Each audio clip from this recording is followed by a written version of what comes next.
प्रज्ञया प्राप्यते फलम् कर्म किं परं कर्म तज्जडम् कृतिमहो ददौ पतनकारणम् फलमशाश्वतम् गतिनिरोधकम् ईश्वरार्पितम् नेच्छया कृतम् चित्तशोधकम् मुक्तिसाधकम् कायवाङ्मनः कार्यमुत्तमम् पूजनं जपश्चिन्तनं क्रमात् जगतैषधीयुक्तसेवनम् अष्टमूर्तिभृद्देवपूजनम् उत्तमस्तवादुच्चमन्दः चित्तजं जप ध्यानमुत्तमम् आजधारया स्रोतसा समम्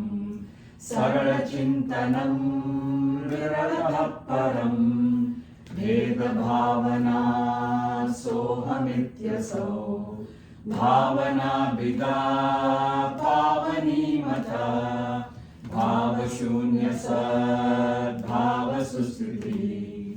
भावनाबलात् भक्तिरुत्तमा हृत्स्थले मनः स्वस्थता क्रिया भक्तियोगबोधाश्च निश्चितम् वायुरोधनालीयते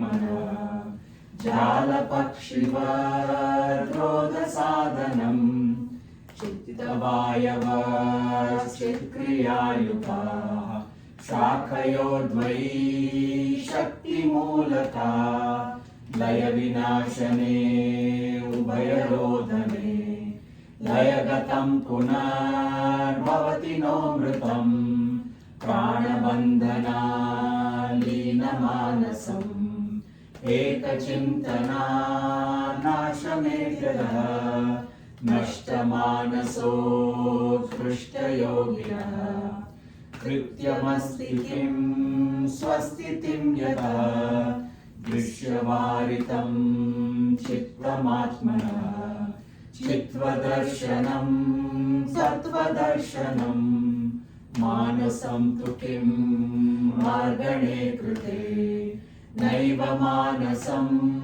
मार्गार्जवात् वृत्तयस्त्वहं वृत्तिमाश्रिताः वृत्तयो मनो विद्यहं मनः अहमयं कुतो भवति चिन्वतः ऐपतत्यहं निजविचारणम् अहमिनाशभाजहमहन्तया स्फुरतिरुत्स्वयं परमपूर्णसत् इदमहं पदाभिख्यमन्वहम् अहमिलीनकेत्यलयसत्तया विग्रहेन्द्रिय प्राणधीतमः नाहमेकसत्तज्जडं यसत् सत्त्वभासिका चित्त्ववेतरा सत्तया हि चित्तयायहम्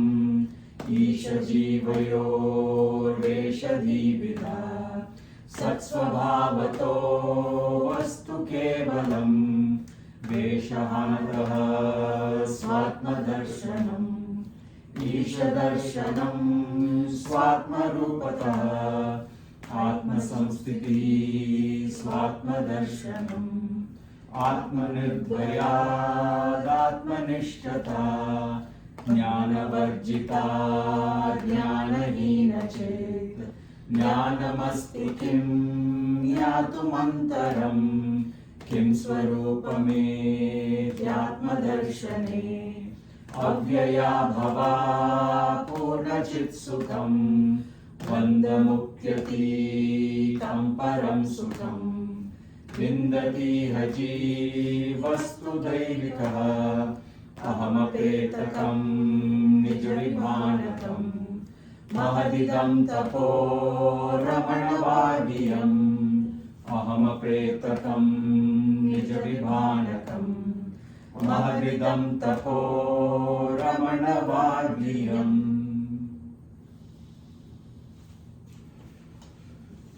Om Namo Bhagavate Shri Ramanaya. Om Shri Rama Paramatmane Namaha. So it's wonderful to have you all here. Yeah. Thank you for having us. So you don't know how Bhagavan brings us together like this. Right? It's always wonderstruck at his ways. It's true. He brings all the devotees under one roof.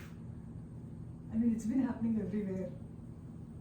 So it's got nothing to do with national boundaries or like religion boundaries or nothing, because it's a universal subject, and he said the universality again is within. And it's so wonderful that we are connected to Bhagavan this life. We don't know what was our past or what our previous lives were about, but getting into Bhagavan's fold is extremely, extremely fortunate and lucky, because it's a full stop to samsara. Maybe slowly, but still, I mean, the marga is very short, crisp, sweet, and very, very, for people who understand, it's the easiest and simplest and the closest thing.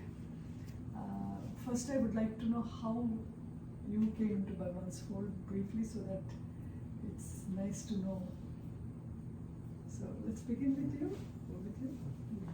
So, My older brother was a Bhagavan devotee. He brought us, the whole family, into the fold.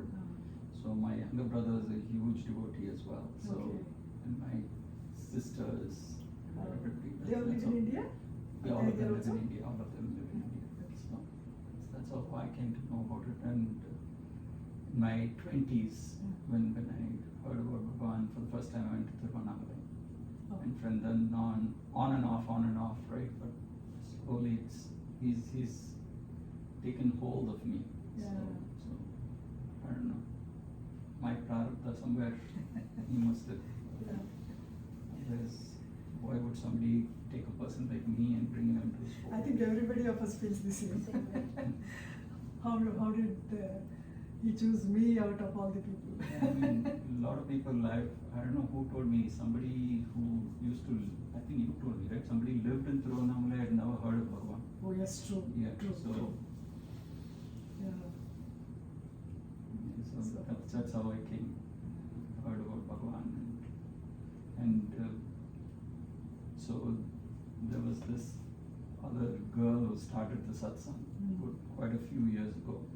Here in New US. Jersey, in New Jersey. In New Jersey. In New Jersey, they started a satsang, and it went on for a few years, and then she gave up Bhagavan and she went to a different thing, and she handed over the responsibility to us. Yeah. So surprisingly, till she was doing it, very few devotees used to come. When we took over, a lot of people started coming. I remember it was Bhagavan's wish, I guess. Yeah. Now we take turns on To whoever conduct wants the to do it. satsangs. We have satsangs, we have it once a month.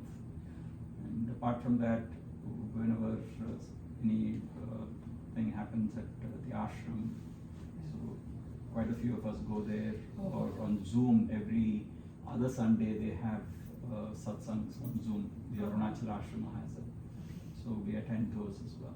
Nice, wonderful. So live you see from Tiruvannamalai.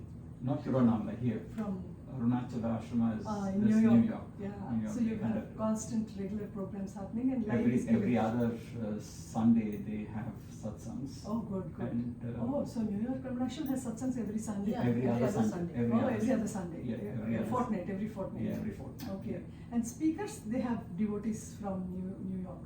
No, it's just us. Oh, online.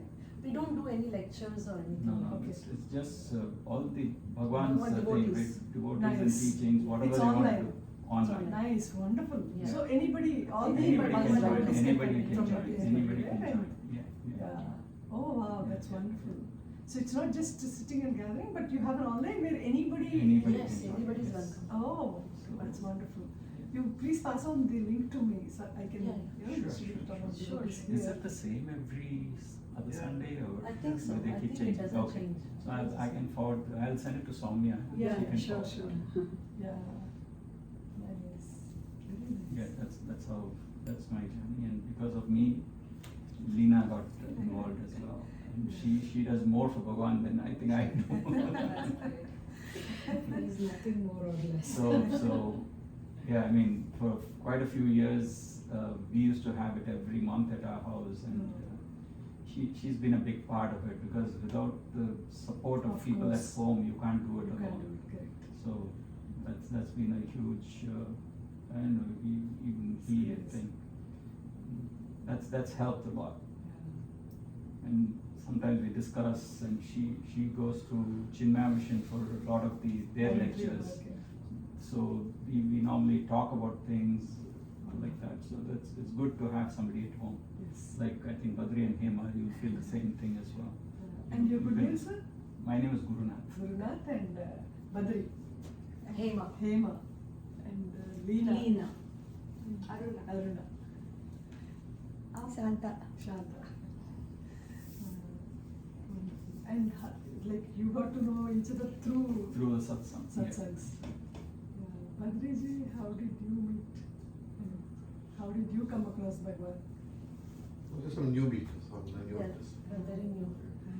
Just the last few years, we heard about Bhagwan's teachings, and Yeah. that's how we got drawn. And And you we got to know about this, Yeah. their satsang Yeah. link, Yeah. and you connected. Yeah. And you visited when you went to Tirunelveli. Yeah, You visited. that's right.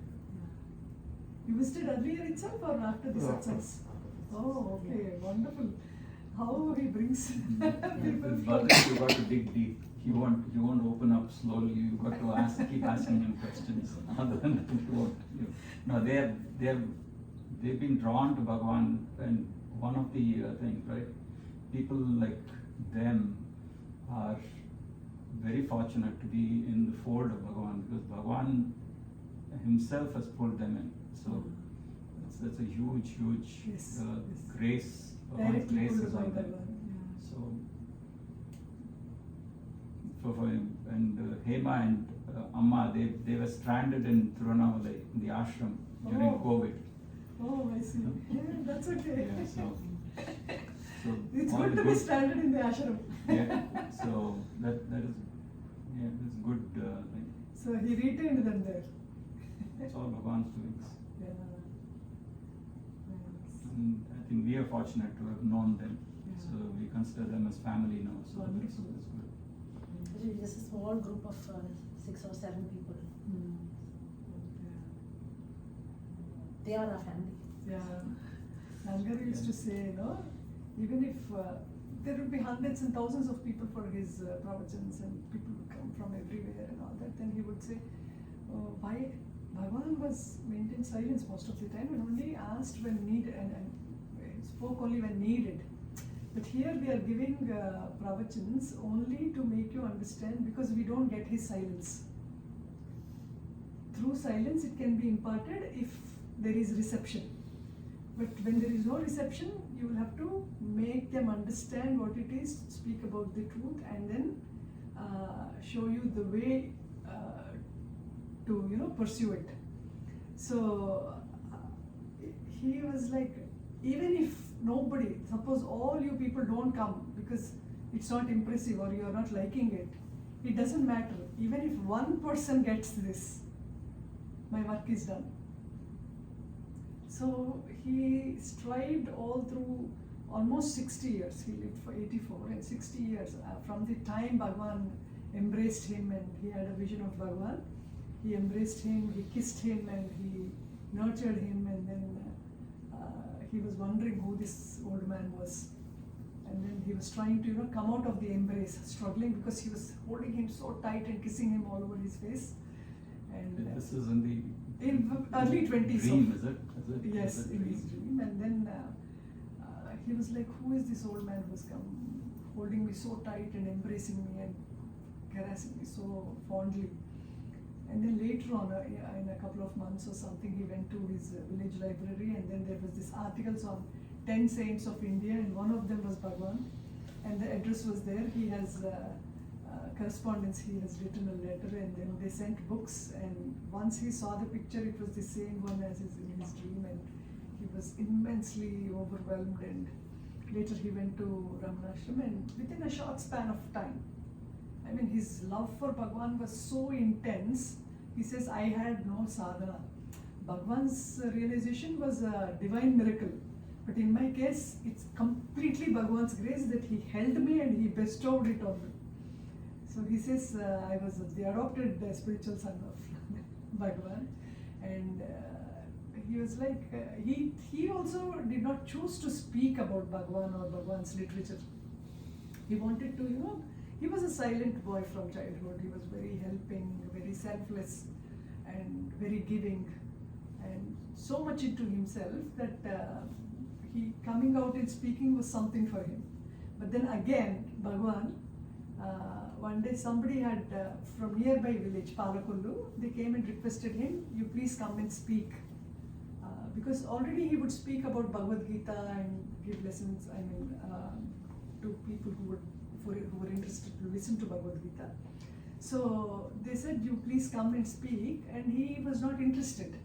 Because Bhagavan has caught him and he was so much into the silence, he was so much, focused in the center, that he didn't want to go speak anywhere. But then, the very day, he had a dream where he went to the place where he was invited, and the sequence of speakers, then he speaking, and he spoke for 2.5 or nearly 2.5 hours, and then it was overwhelming speech. And then when the vision, that part was over, then Bhagavan said, you do not want to go there? You pretended saying you will come, but you had no intention of going, but this is what will happen. And then the next day, the same sequence, he goes to Palakollu, the same sequence of speakers speak, and then Nana speaks for almost 2 to 2.5 hours. And it was already predetermined. So he's like, it's not, you don't have to impose anything on yourself. We should speak, we should not speak, or, Go with the flow. Go with the flow, yeah. So it began like that, and Nana was giving propositions all through, and he actually jokingly once said, even Mahatmas will want to maintain silence for a day, like Mahatma Gandhi had one day in a week for silence. And the day I decide to keep silence, somebody from Calcutta or somebody from Bombay comes, and then you can't keep quiet when they come all the way to see you and they have few questions. Yeah, so, and also, he says, from purity and silence comes the word of power. From purity and silence comes the word of power. The regular talk that we do is something, but Jnani, he opens his mouth and it is Ganga flowing through, Akash Ganga flowing through their voice. Because it's directly taken from the experience, no? They speak from their experience. And he says, see, for Sanat Kumaras, Dakshinamurti Avatara was for a few minutes only. It was imparted in silence because the disciple was ready. He was ripe and ready, so it was imparted instantly. But for people like us, like you said, I don't know how Bhagavan caught me. Similarly, all of us are so stuck in the world, but Bhagavan has caught us. And what Nana said was, for the ripe, the receiving of Advaita is instant because they are ripe enough to receive the Advaita, the experience. So for those who are unprepared, to prepare is very difficult, and such task was taken by many masters like Bhagavan, Ramakrishna Paramahamsa, Buddha. They, they came to a level where we were connected to us.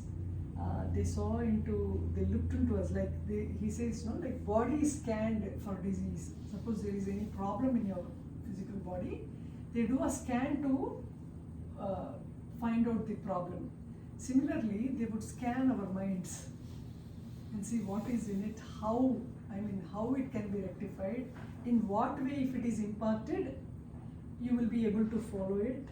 So they were extremely compassionate. Like he said, these saints were those who could have jumped to the other side and would have never looked back. Because in oneness, you don't have a second, and there's nobody to impart the knowledge to. But at the same time, after seeing so much suffering in the world, so much, struggle because of ignorance, the problems from the outside world are minimal, but the ones that come from our own ignorance is the most damaging thing for all of us. So, to impart this knowledge, aparavidya. Paravidya is the one related to our physical body. Aparavidya is one which will take us within.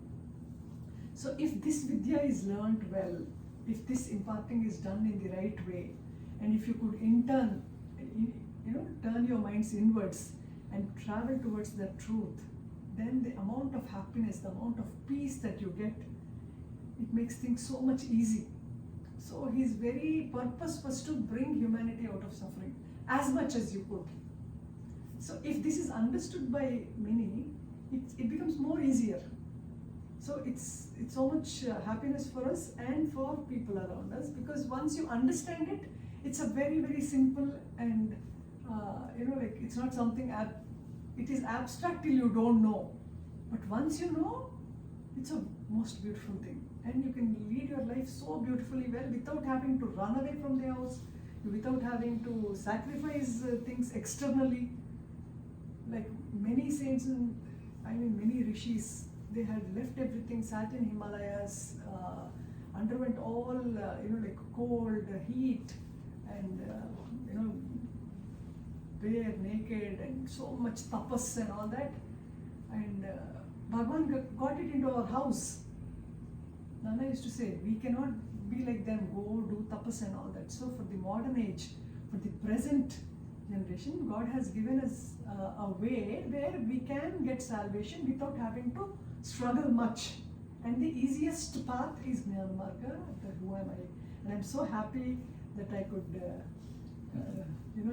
it was Bhagwan's will that those books had to come to you. The Who Am I made wonderfully well in book form.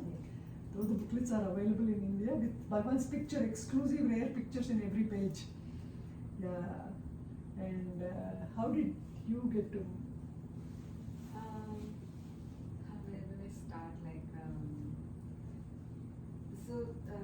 Let me begin with my teens. Oh, sure. I was an atheist for a while. Because, since childhood, I was very devoted to God and go around temples and stuff. Though my other family members were not interested, I was. Yeah. But when I was in my graduation, my mom fell sick and we were it's a reaction, the reaction or something, and we were not doing what we were supposed to do. We were praying or doing leaving it to something, to someone is going to save her. Yeah. But when we went to the doctor, it took a couple of days, he was a specialist, and he told if you wasted another day, she would have died, something like that. I remember sitting someplace outside the house and saying that, I don't know if God, you exist. I denied his existence for that minute, not that minute, for a long time. And then I said, I will run by my own rules, I'll be good, I'll maintain my standards, but what I got present to is you have to act. Because if you don't act, if you don't think, your body, mind is given, things will fail. And then it's only I wanted to believe in myself since that day. So, and since that day I started almost saying God doesn't exist. It took a long time to say I don't believe in. But when we say we don't believe in, we are really into it. Yes. Always looking at all religions, what is Christianity, what is Muslims, and so my quest got deeper. And then after marriage, I came here, and there was this turmoil in my family, and I was in YouTube searching for all these philosophy, what are all these people teaching, and how to relieve ourselves. And so I got into Vedanta. There's a group in Edison. We used to come here. I was coming here for 6-7 years. Edison, where it's all about Bhagavad Gita and Vedanta. And there I read one sentence in the book which said the path that I took, from non-believer, questioning what's been traditionally coming, not just blindly believing in everything, and that they said that is the right way to figure out what God is. So I was happy, so ecstatic that somebody said I'm right. And then You could they figure out said- by yourself. Yeah, and then they said the next sentence was like God is within you. Hmm. That also really appealed me because I can see human, I can see myself. Then I said, okay, this is really absolutely making sense. Yeah. And I was stuck to that Yeah. group, and I was following, like during my family turmoil that I was going through, like I don't know if I can have to Oh yeah, tell the that's personal okay. details. No, I mean, briefly. Like my husband, now his ex-husband, he got involved in an affair, and then we struggled for 3 years. Hmm. So in these 3 years, every day, like attorneys, like so much going on. He was trying to come back, and this whole struggle, and kids were very little. Every day I needed the guidance. Yeah. I was like deeply saying I needed guru. Yeah. This word was literally inside me. Constantly. I needed guru, and then I found the Vedanta. But I was still, when we are in spirituality, we keep looking for, So during a very tough day, I remember I was lying flat on the floor, literally crying, and a laptop was there, and I saw Maharshi's video. It was like immediately, I cannot believe it. Like I cried that day so much. Like it was like I felt like my father was there. Like Yeah. since then I have no doubt. Yeah. But I was into everything, not like Yeah, so you were- videos yeah. were the only source for Bhagwan to know about him. But my Vedanta was carrying me forward my daily. Yes.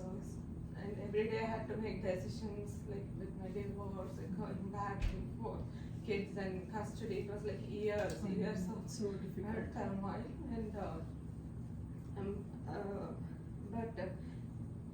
so the Vedanta, what it was helping me is to fight, stand up, and defend and do daily activities. But beyond that, like this is more like involved.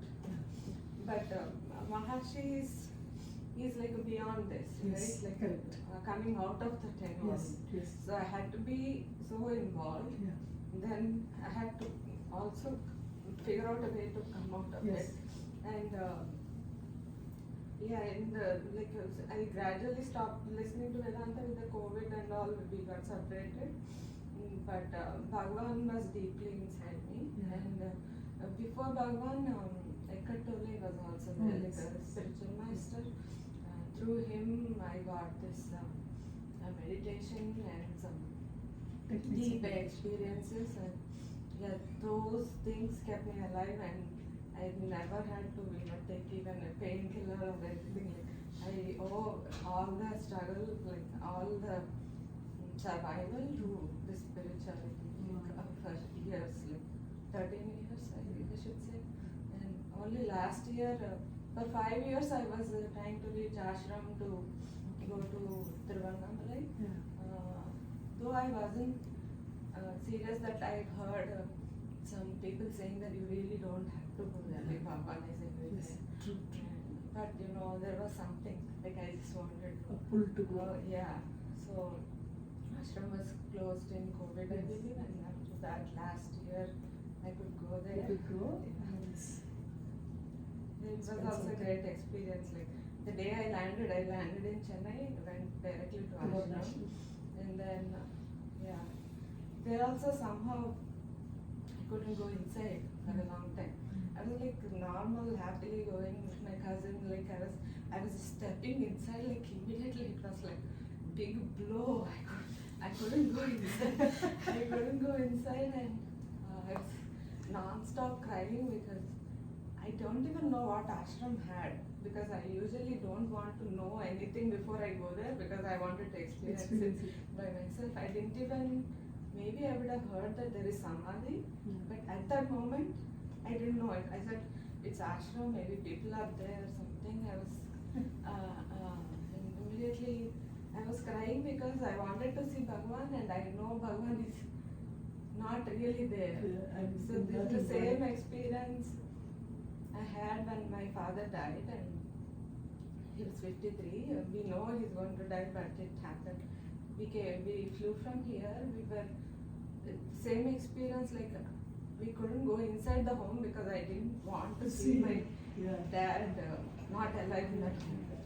It's the same experience I had with Maharshi.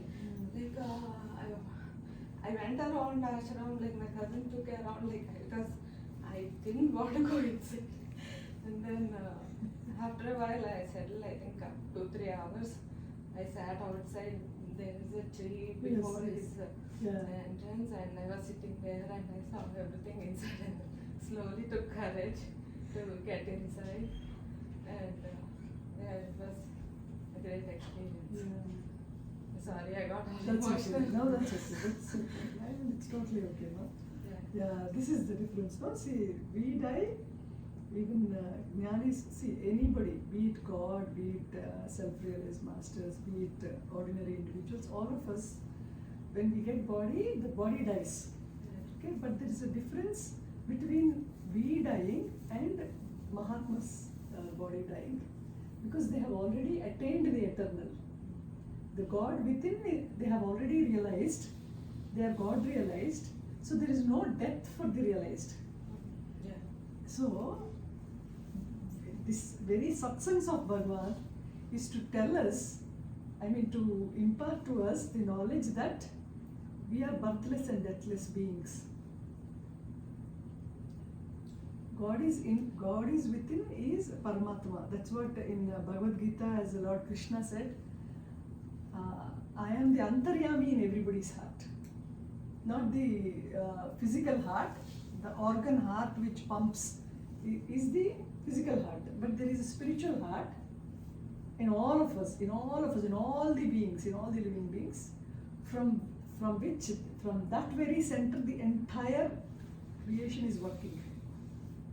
So, if you can get back to that source of creation, if you get back to that source from where it all originates, then you are closer to divinity, and experiencing that divinity and becoming one with it is realization. So how do we get there? And who has got there? People like Ramana Maharshi, Ramakrishna Paramahamsa. Now Avatar Purushas as Lord Krishna, Rama, Narasimha Swami, these were incarnations of God. Okay. Who were Bhagavan or Ramakrishna Paramahamsa or Vivekananda or all these masters? They are the jnana of God. God has all the aspects, jnana and administration of this creation, whereas the jnana part alone is taken by these jnanis who have experienced God within. So they impart self-knowledge so that we also attain it and we can come out of the samsara chakra. So going into the root cause of all problems, what Bhagavan said is wonderful. It's wonderful. The way you said, no, like how can you pull yourself out of this suffering which is so real, so practically real in the world we live in. Bhagavan was a revolution where he said, where is all the suffering springing from? Where is, whatever it could be, from where is all this suffering springing? From the feeling that I am the body, right? So once I get this notion that I am the body, then comes my family or my spouse, my father, my mother, my children, my profession. I am so and so, and so and so, and this, I am that. Everything springs from the feeling that I am this body. And from where does this feeling that I am the body spring? And how does it spring? Now, you have day and night, right? So when I wake up in the morning, and this is so beautifully explained. The moment you wake up, more than the speed of light, much more than the speed of light, this thought that I am the body will arise. This I arises and occupies the brain, and your whole body you think is you within not even a fraction of a second. So your identification is completely, our entire identification is with our body and our mind and our thoughts. This is all we are experiencing all through for many, many lives. Now, revolutionarily, Bhagavan has said, none of this is you. You are not this body, you are not this mind, you are not this intellect. The Supreme Self you are. And he, in Upadesasaram, all the verses glorify this truth. So, what is truth? So first he mentioned about what is truth. Satchidanandam. So in words, if you have to put it, that is the truth, that is Ananda, that is peace, that is bliss, and your very nature is peace, bliss, happiness. Satchidananda is you. But what are we experiencing daily in our life? Suffering, dualities, disease, pain. So why this contrast? Both are within. Your source of happiness, your Ananda, your blissful state is within. Your ignorance, suffering, struggle, everything is also within. So we perceive the world the way our mind is. World is what it is. But I see it differently, he sees it differently, she sees it, each one of us see with our own perception. So the world as such is not what we comprehend. So each one, based on their own thinking, they comprehend the world. Yeah, isn't it? So he says, you are neither the body nor the mind nor the intelligence nor the buddhi, nothing but the Supreme Self you are. But what is in our experience is only the body, mind and the world. So this was where my journey began. So I was like, when we are so stuck up in this world, how do I experience that which you can't comprehend with your words or with your thoughts or with your mind? All you can perceive is your mind and body. You have only this experience. You don't know what that is. How do I even go there? How do I even pursue it? Suppose science, you can read through books, you can reproduce it, you can do some practicals. But how do you do it here? How do you achieve an abstract thing? So my intense quest was, how do I, yes, Guruji has said that it is within. But within is something I haven't experienced, so how do I experience this? So I had this intense question, I was crying. Either let me experience this or take me away. I have nothing to see here. I know this is transient, this world is transient, we will not be here for long, we don't know where we have come from, we don't know where we go to, but you have told there is a truth within, and to experience this is the purpose of human life. But I have no way to get there. So how do I even pursue it? Then this intense crying and quest for it, suddenly one time what happened was, in my sleep itself, I was thinking like this in sleeping, either take me away from here or please show me what the truth is. Because unless I know it, I can't even, journey there. See, suppose I eat a sweet, they say gulab jamun is very nice or rasgulla is very tasty. How will I know unless I taste it that it is nice? So unless I taste what is truth, how will I even get there? So suddenly in my sleep there was this tremendous experience of, there was like a spring of fountain. It was this joy, bliss and love encompassing the entire thing. And then I lost my identity with the body, with the mind, with the senses, nothing. This was like any other body moving on a screen of consciousness. Like on a screen we see a cinema, like that on the screen of consciousness, all the bodies are just moving, but I am that consciousness. You were awake or sitting? It was neither sleep nor awake. I can't even say I was asleep. Because once I got this experience, it's got nothing to do with your awaking, with your sleep, with your body, with your mind, or with the world around you, nothing. It's a complete existence of consciousness as it is. So, and there was this immense, like tears flowing, and I was witnessing it as I witness you or him or you. So the body was crying, the tears were coming, but that's not me. I'm completely conscious, and whatever is happening in the screen of consciousness, that's all. So this experience did not stay for long. It was for a few minutes. And then again I got back to my body consciousness completely, and I'm identifying. I'm like, that is me. Why am I this again? I don't want to be this anymore because this is not true. That is the truth. But how did it come by any effort? And it slipped away also. So now how am I to get there? Then I could call up my sister because we were going to do, she was going and she was listening to his speeches and all that. She said, he's coming here in 3 days. You can, Nannagaru. Yeah. So he's coming here in 3 days. You can talk to him because I don't get you. Because see, even I listen to subject, but this is something I haven't experienced, so I do not know. So when he came, when I went to visit him from far distance itself, he saw me. He said, Usha, come. He knew. Even before I could tell him, he knew it. So this is such an amazing incident in my life where, I mean, a sudden shift from what was before and what will be ahead. That moment was so important. He said, come in.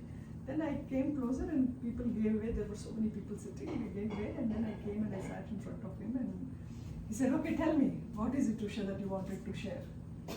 Then my sister was about to say something. He said, no, not you, it's her experience, let her talk. So then I said, none of this happened. Then he said, that was droplet in an ocean. The experience you had was a droplet in an ocean. I said, I couldn't contain the droplet itself. It was so much. I couldn't contain. My body was shaking. There were tears, and there were non-stop tears. Though I did not identify with this but that. And I said, Nana, why did I not be that? And why am I back into this body? He said, no.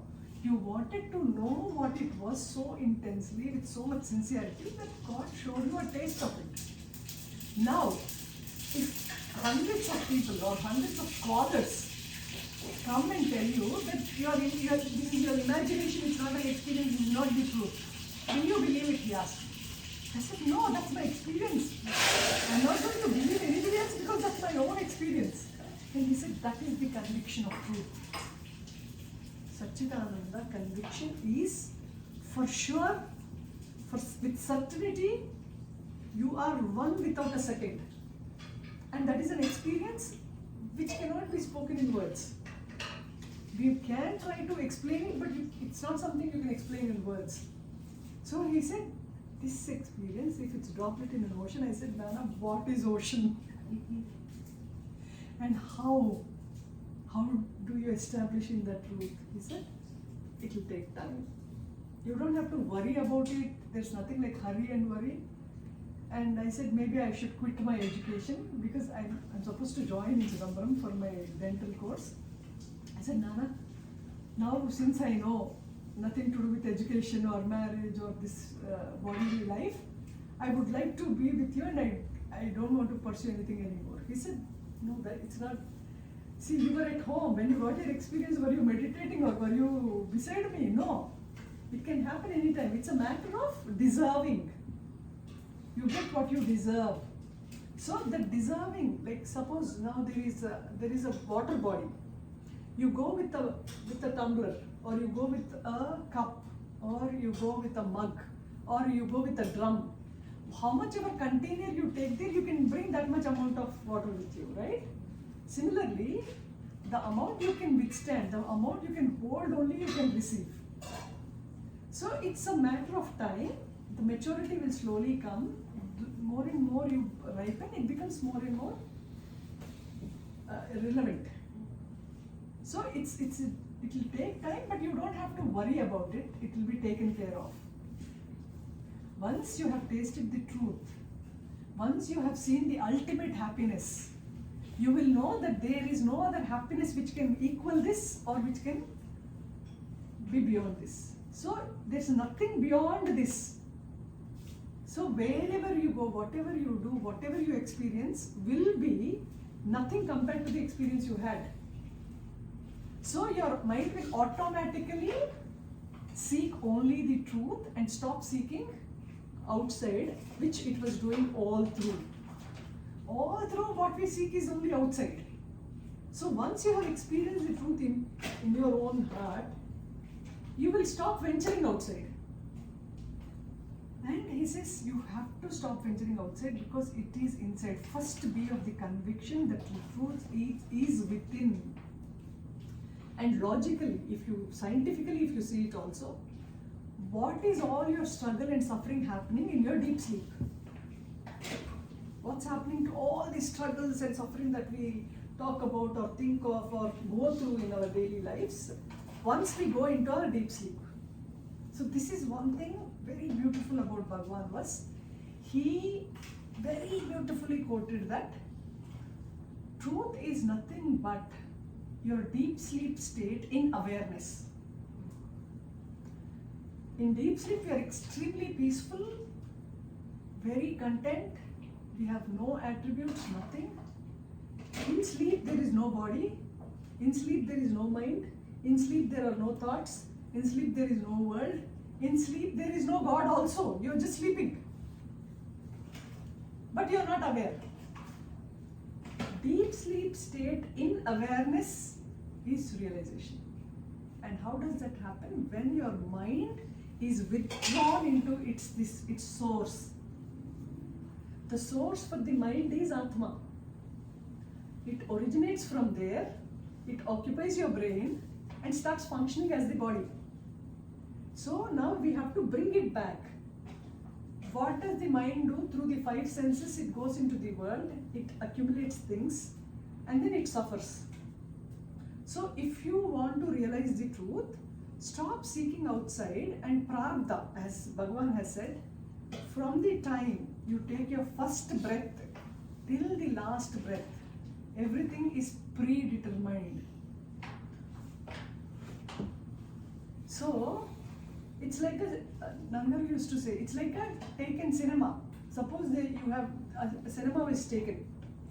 It is released in the theatre. Once it is released in the theatre, can you change any of those scenes? No. So, but you know it's a cinema, so you go for entertainment, you see it and come back. But here we are identifying ourselves so much with our character, thinking it's so true. It's so hard to disidentify at times. Yes. Like when It's not deep at times, it is process. difficult every time. No, not only the difficulties you faced or I faced or anybody of us faced here. Whatever we are facing is the difficult thing at that moment of time.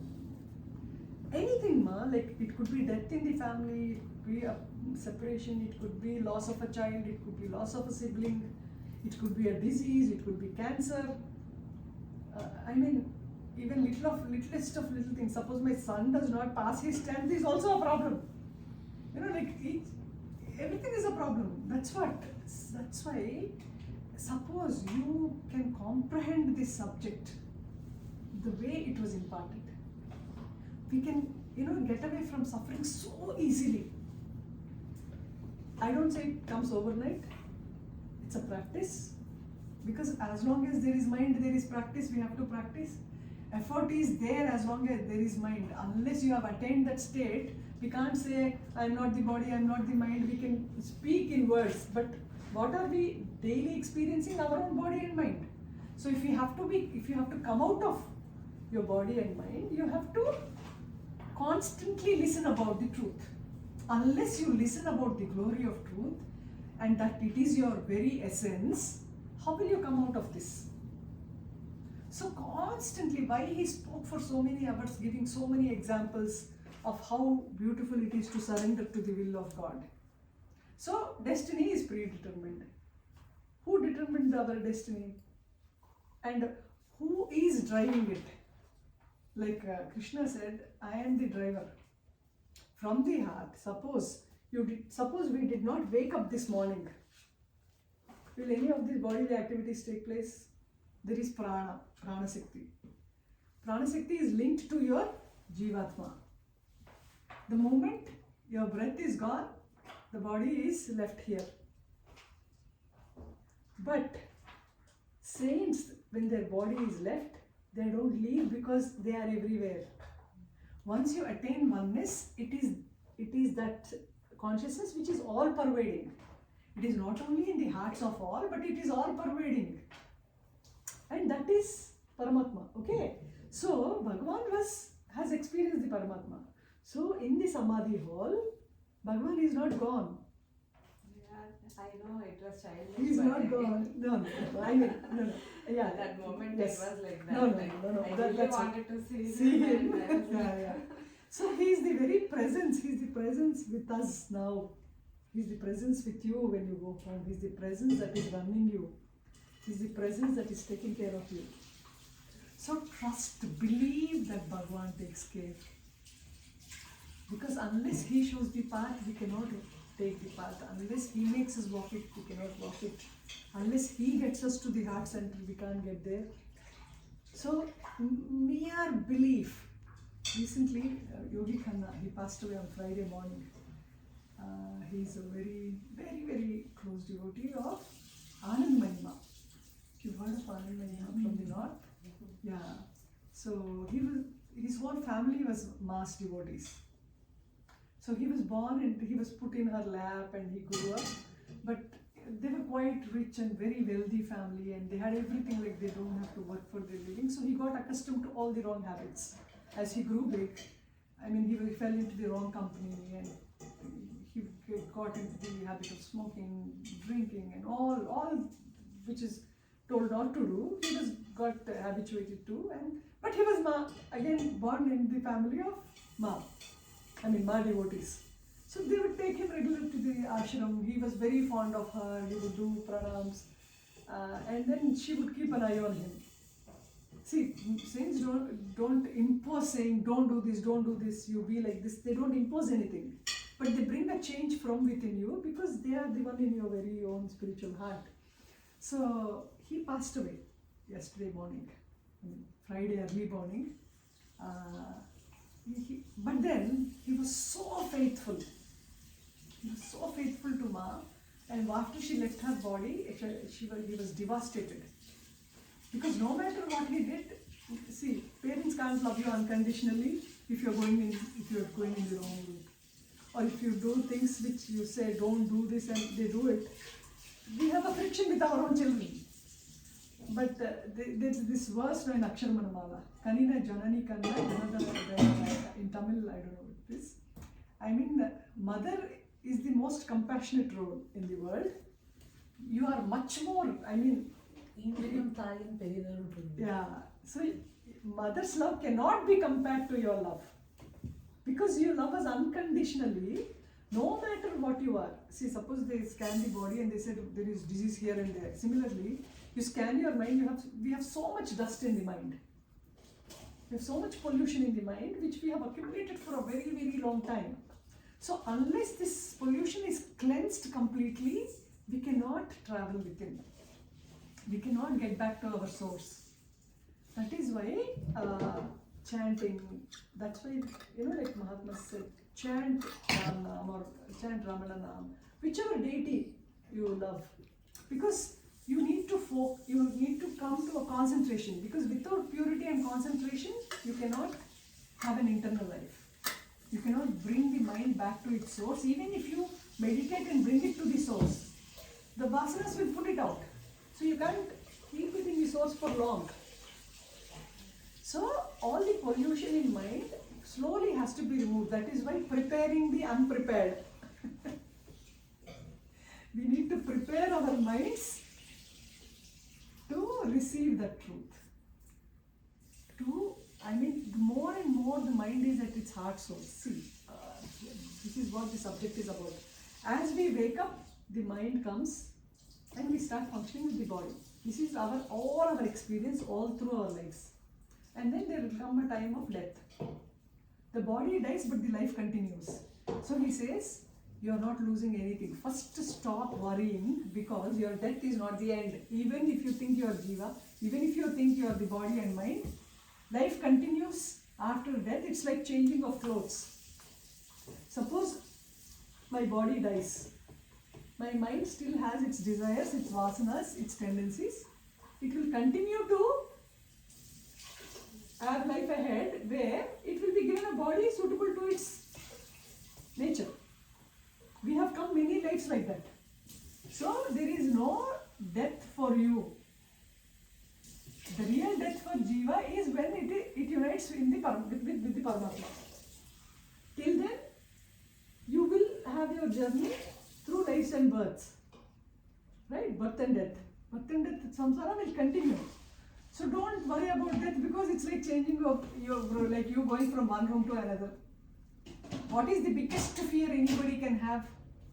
Is the fear of death. You're not going away with your death. What brings you death is attachment, he says. Physical death is not a death at all because unless it is in your head, death is nothing. Everything is but a thought. This is a revolutionary subject of Bhagavan where he said, it's just your thought.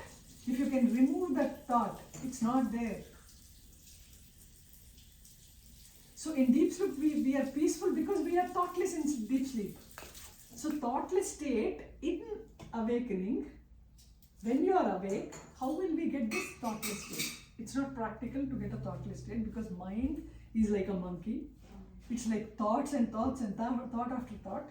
So Bhagavan said you don't have to struggle and fight with them. You can't fight and get to peace. Ignore it. Don't give importance. Don't give food for your ego. Don't give food for your mind and ego. Slowly it will starve and it will die. So beautifully, I mean, he showed so many margas. Bhakti marga, yoga marga, dhyana marga, vicharana marga, then selfless service. So, and also you can remember all these. If you are selfish, you cannot get there. You have to leave your selfishness gradually. See, we are so cocooned in our living. You know, me, my family, my children, my profession, my money. Me, mine, and I die. So, he says, you widen yourself, make yourself more broader gradually by following the subject. That is why we will have to listen to subject, we will have to pursue subject because like how do you become a good doctor if you pursue medicine? Similarly, if you pursue truth, we become what we think. Isn't it? We become what we think. I want to become a doctor, I work hard, I constantly work to become a doctor, I become a doctor. Similarly, I want to realize the truth. So my focus has to be on the truth and not anything that is not the truth. So to have focus here, we need faith. Yogi Khanna, the one I was talking about, he had such immense faith on Ma, and after she left her body, they came to Tiruvannamalai because she also got her she came to meet Bhagavan Ramana Maharshi. Yeah, Anandamayi Ma came. Yogi, Paramahamsa Yogananda, there's a video of them also, no, with Bhagavan. Paramahamsa Yogananda and Anandamayi Ma, they had come to see Bhagavan. Anandamayi Ma came after he dropped his body, right? I think so. Yes. Yeah. But she has met Paramahamsa Yogananda. They had a picture with, yes, correct. Yeah. No, Yogananda came during his life. Yeah. Also He came just once, I think. That's a video. There's a video. That is when Bhagavan was in the body. Yeah, correct. With you, Paramahamsa Yogananda. 1930s. But Anandamayi Ma also came to Ramanashram. But after he dropped his So she would, in her speeches, she would speak about Bhagavan also. She had a lot of So Yogi had happened to come to Tiruvannamalai. And then once he came to Ramanashram, he was quite impressed, and then he met Nannagaru after that. Yeah. And then he couldn't relate to anybody the way he could relate to Anandamayi Ma. But later on, slowly, gradually, he felt he was not different because no realized saint is different from the other. Only their physical forms were different, but the experience is the same. So he slowly realized that Ma and he are not different because it was the same unconditional love, same unconditional affection, and like embracing him, touching his cheeks, and finding about his whereabouts and welfare, and then guiding him, and he felt immensely grateful, and he was crying the way you did, like you said, no, when you went there. And then slowly he started coming. He has pictures of both Ma and Nana in his room. He had cancer 1 year back or 8 months back, and he took it so sportively because he said, see, there is so much karma in my destiny, and Ma had to remove it, and this is the only way she can do it. And everything that came, he would only relate to Ma. He was so attached to her.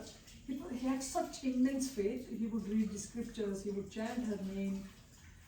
Whatever happened in his youth passed away, but he was living for almost more than 20 years in Tiruvannamalai. He would live between Rishikesh and Tiruvannamalai. That they are only his two destinations. And one is Kankal, Ma's ashram. Every Devi Navratris he is there. He attends the Saptah, Bhagavatam, and very spiritual. But destiny had wrong also. But wrong and right again are in the zone of mind. So once you are cleansed of it, and how do you get cleansed? It could be with your immense faith in Lord Krishna says, no, if you put your complete faith in me, like mother cow when it gives birth to a calf, it's all filled with filth, right? But it licks away the filth and makes it clean. Unlike we human beings, we wash the baby, but cows lick their calves. Once they give birth, they lick the entire body of the calf in such a way that it looks washed, completely washed. Similarly, I shall lick you of all your wrongdoings or all your wrong habits, lick you of all that is what is pollution, and merge you into me. If you have true faith. You put your faith, you put your unconditional faith on me, and I shall do it for you. He had such immense faith, no matter what he was or how stubborn he was or if he was rude to people. It's got nothing to do, because your intention is what matters. How you appear outside or what your acts are is a secondary thing. God sees our intentions. So he was so dedicated to Ma, then he was so dedicated to Nana. They would take him to Rishikesh. They would take good care of him because he doesn't get that private space. So they used to take him in the summer, keep with them for some time, cook for him, take good care of him and drop him back. So he had led a very beautiful spiritual life, and he had undergone extensive treatment in Chennai for his cancer. Of course, he knew he would go. He did not have any notions of I should die here, I should die there, nothing. Yesterday, peacefully in his room, we thought he will die many times in between. No? He was so serious. He never ever had fear. Fear was something that never touched him. He never feared anything, he never worried about anything, because he knew Ma is in charge of me. Ma is completely in charge of me. Whatever is happening to me is out of her grace. So there's nothing I have to give a thought for. Wonderful. So the direct example that we had in front of our eyes was, no matter what destiny had in store for you, the grace had another story to tell. The grace was so much. He went on Varalakshmi Vratam day, Shravana Shukravaram, on Ma's day. I mean, people judged him saying, oh God, he smoked so much, he's drunk, why is he coming to Nannagaru drunk? He can't even walk, why are you sending him into the room? But the amount of faith he had, I think none of us had the amount of faith he had. We fear death, he never feared death. Why he didn't fear death? Because he has given his everything to Ma. So it's very difficult for us to comprehend. We can't see. That's why Lord Krishna says, no, you give me a flower, or you give me a leaf. If not, you give me some water. So why did somebody had asked, why did Lord Krishna has to beg for water and food or leaf or flower? He said, Krishna, why will Krishna beg? He is the supreme. He to teach you to give. Suppose you don't have money to give, or you are greedy that you don't want to give anything. He has to teach you the giving habit first. If you start giving something, finally you will give up your ego. So thoda to do. So how else will he teach you to give? See, this is how you misunderstand God, with your fickleness. You are thinking that he wants something from you. Unless you give up yourself, you will not attain Godhead. You will not receive the Supreme unless you give up your entire being to Him. Here we are telling why is Krishna asking me flower and leaf?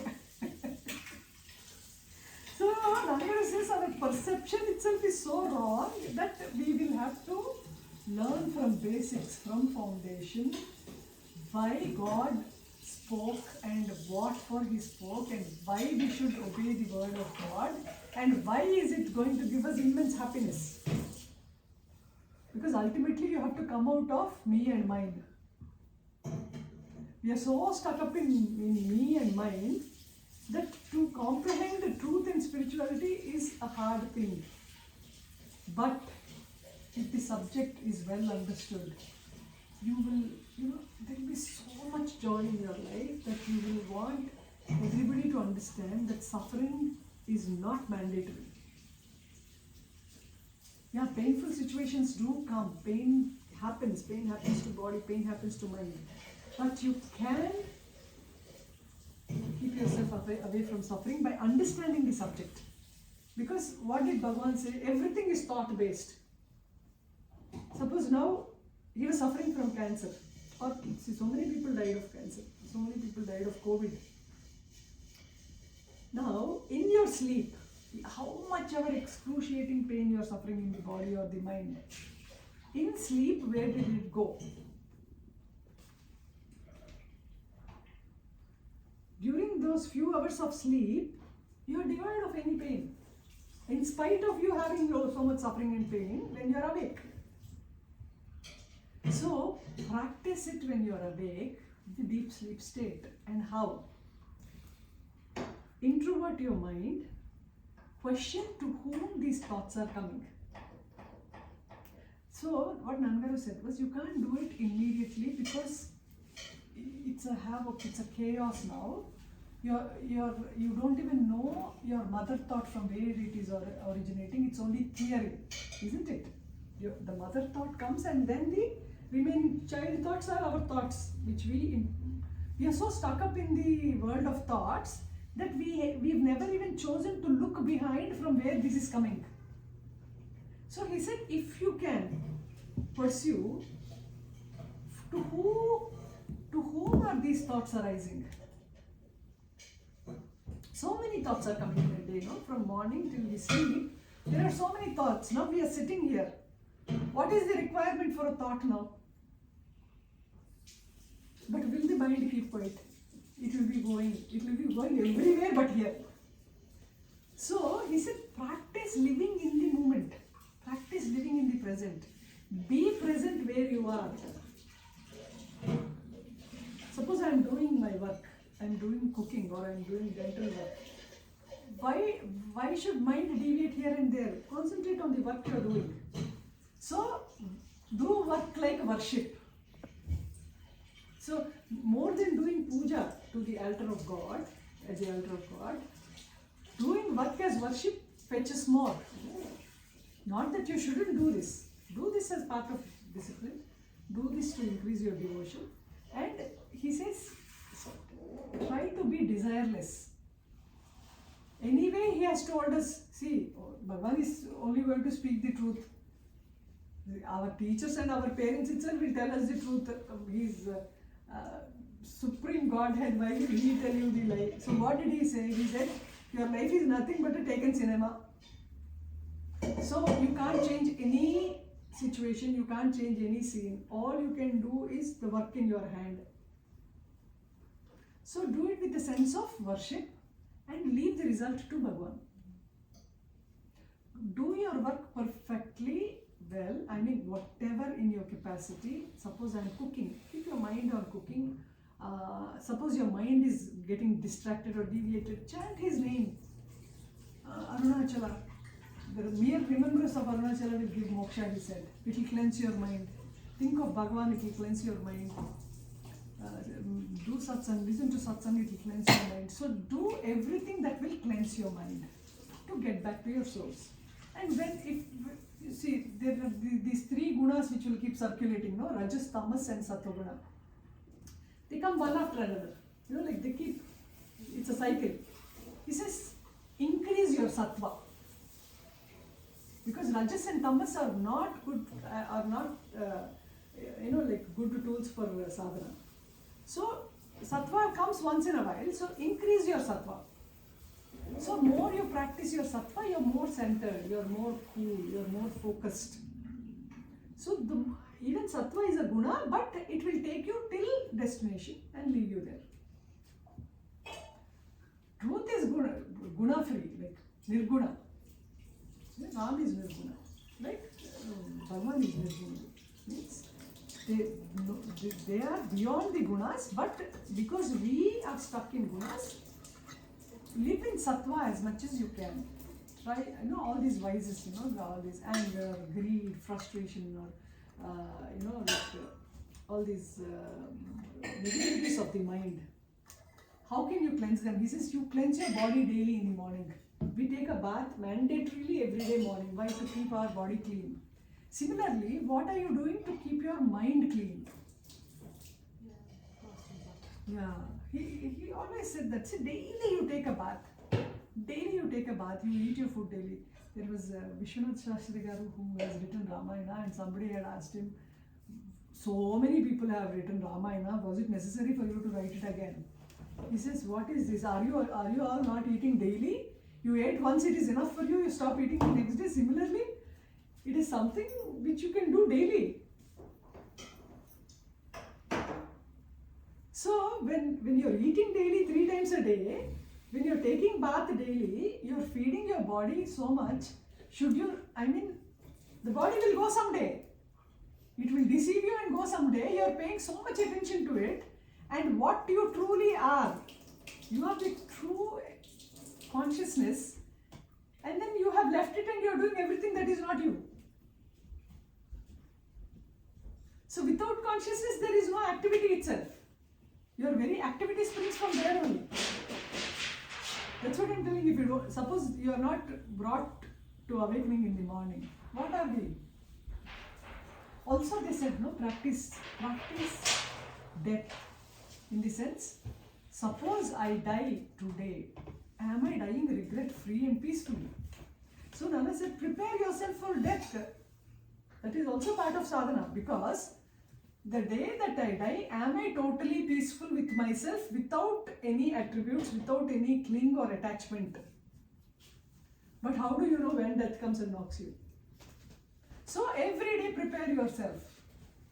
Attachment is sin. He said attachment is sin, because where there is attachment, our mind will go and sit on that form.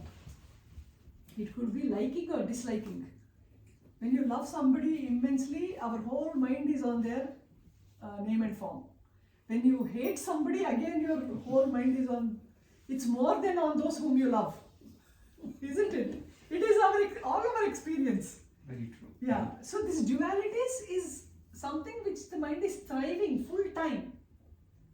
So don't withdraw yourself from these, withdraw yourself from all this negativity. First start thinking positive about everything in life, because life is a gift. God has given you such a wonderful life. God has shown you the path to truth. We have come across an ultimate master. His subject is so beautiful and easy to comprehend. He has given so many means to suit your nature. You can do selfless work and get there. You can chant his name and get there. Nannagaru said, see, I don't want to trouble you people. You are already in samsara. You have so many difficulties at home. You have so many difficulties at your workplace. Now, realizing God should not be difficulty again. So he said, you don't have to do anything out of your normal schedule. You attend to your children. Do it like worship. See God in everyone. Now treat your mother like God, treat your father. No, how can I treat them like God? They have so many negative qualities, or they have so many flaws. Flaws is not them. See, everybody has their flaws in the mind, but Supreme is in everyone's heart. So if you start treating everybody, treating in the sense not literally, having that feeling that everybody is driven by God. It is only God that runs this universe. So let me not see anything apart from him. So change your perspective of how you are living your life. If you see everything as pain, difficulty, it will appear like that only. It's only in the perspective. Of course, pain is pain. We go through a lot of situations where we feel like, like we are pressed, compressed and squeezed. But remember that even this will help you evolve. Prarabdha cannot be taken away, but you can detach from it. Our entire spirituality is based on detaching yourself from everything. Don't be attached to anybody or anything. Slowly detach yourself from you. And it happens easily if you detach with yourself. Yeah, that's the first step. Yes, first step. That's why Bhagavan said there is nothing outside that you should quit. Quit you here. How? How do I give up on me? Is by giving up the thoughts that is unwanted. Unnecessary thoughts, don't give food to it. And he said, speak only when required, speak only limited when required, in a way that is, helping others. Don't use words lavishly or don't use them to abuse anybody. And vak suddhi, meaning purity in your speech, purity in your thought will take you there easily.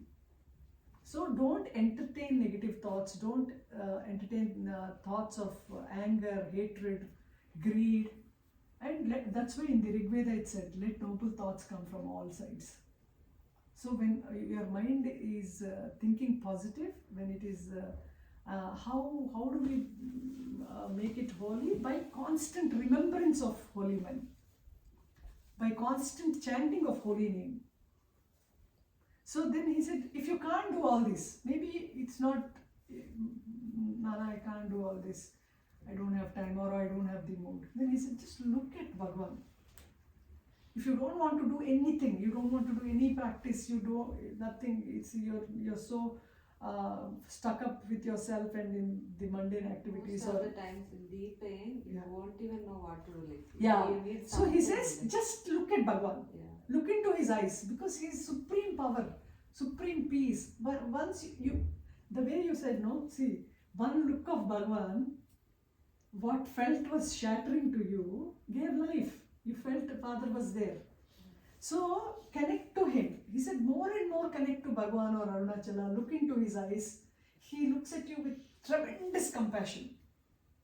So when you feel lost, when you feel deprived, or when you feel you're lacking attention or love, look into his eyes. He's constantly in love with you.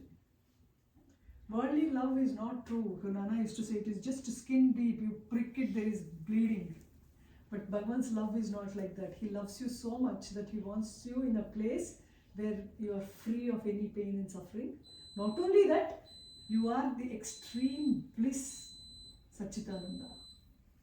So to be there, steadfast, hold on to his feet, hold on to his form, because world is nothing but names and forms.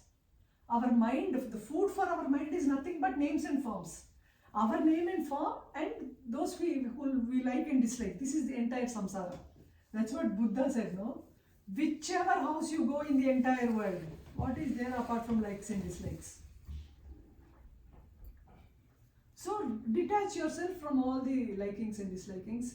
Try to be desire free, because all that is needed will come to you. Know the fact that whatever is right or whatever is meant for you is sent. You don't desire anything. By desiring, you don't get it fulfilled, but your desire will remain, and that will become the cause for many births again. If you are desire free, everything that is required will come to you. That's why Bhagavan says, no, like Nana also used to say, if you desire, you will get only what you desire. If you don't desire, you will get everything plus mukti. So he said, be wise in your desire. That should be your desire for desirelessness.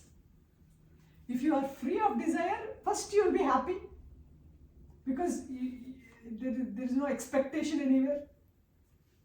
Be free of expectation. Do the work in your hand. Do it as worship.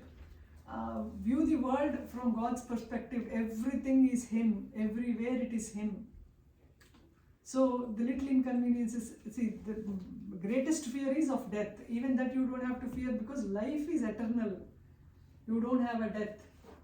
Even if you haven't attained realization, you will be coming again, because it's like, that's what Nannagaru used to ask us. Now suppose you are taking your bath, you are not wearing your old clothes, no, you are wearing a fresh cloth. Suppose your old dress is torn, you throw it away and you take a new dress. Do you cry for taking a new dress?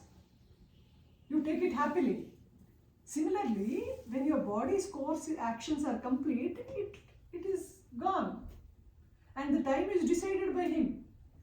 And He loves us the most. So first know for fact that you are loved the most. Only the best is given to you to erase your karma, you are put here, cleanse yourself of all that is not you, and reach Him. And once we get there, it's ultimate peace and silence. True, very Yeah, true. yeah. So can I ask you a question Yeah, on sure, the experience that you said, right? Yeah. So normally what happens for people who have such experiences is they spend a lot of time trying to regain that experience. Yes, exactly. So has that happened to you? Actually, yeah. See, there is a destiny that shapes our ends, they say, no? Definitely yes, because I knew this is not true. The true state was that, and Nannagaru said it will happen gradually. I completely put faith in the fact that it will be taken care of, and it was. So it happened that I joined in Chidambaram, and unknowingly I was dragged to Tiruvannamalai. Everything was a very miraculous journey, where my destiny was also very miraculous, because every time Nana came to Tiruvannamalai, we didn't have phones those days. It was only one landline phone in the hostel. I would somehow get a strong pull to be in Tiruvannamalai. I would just pack my bag after I finished my college and leave. He would be in Tiruvannamalai the same day that I had this pull. He would reach there in the afternoon, I would reach there midnight. This happened for entire 5 years. Wow. This pull is so strong that I can't retain myself in the hostel. I come back, and till then even I will not have it in mind that I'm going somewhere. I come back, I suddenly start packing. Actually, my friends and my classmates thought I was mad.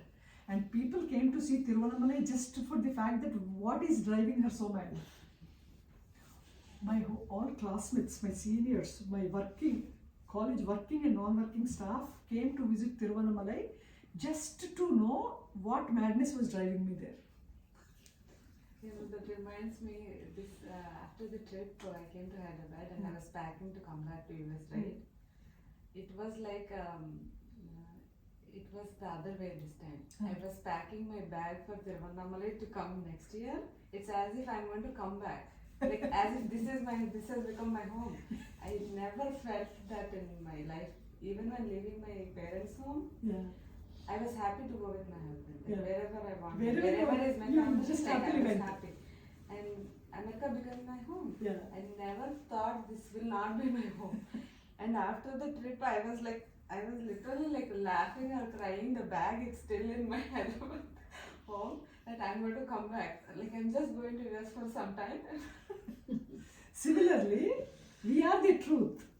We just came out for some time, we will go back to truth, because that is true home. Yeah, and in His presence, I had vast experiences. I mean, the duration that lasted only for a few minutes lasted for a longer duration. It lasted for a few days at times. And then totally the body is no more in my control, because the actions happen, but I am a witness. There were times when, like, I think it was literally imparted, like out of compassion. It was not my sadhana at all, because I did not do any sadhana in my life. I did not do anything in my life. So when He looked, there were times when He would be so compassionate that He would just stoop and look into our eyes. So, Nannagaru? Nannagaru.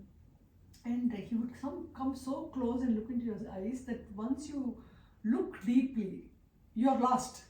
It's like, it's like an abyss. You step into it and you drown. So, why does it happen? How it happens, I do not know. Suddenly there is one storm of bliss from within, and then it comes, I don't know, it's like a storm. It's like a storm opening up in your heart. It comes and it shakes your entire body. Nothing is in your control. You're crying, you're out of control, and then you lose track of who is around you, where you are, nothing. And then that episodes would come, many a time, and then it would slowly, then he would look at you and slowly he would go back, close his eyes and sit in silence. And then this process would take some time because I have got nothing to do with it. So after some time, there would be immense silence. After this phase of storm, like something erupted inside, it would last, it would shake my body up, and then I would cry and cry and cry, no reason. And then after some point, after maybe an hour, or I can't even tell you the time, slowly it comes to control, everything comes to control, and there is immense silence. Even if you want to bring a thought, you can't bring a thought, it's just absolute silence. And then in that silence, your body actions take place. Somebody calls you for food, then they'll say, come, let's go home, or let's go to the room. I go, I talk to them, but I'm not that. The silence continues. So it's got nothing to do with your thought, with your word, with your destiny.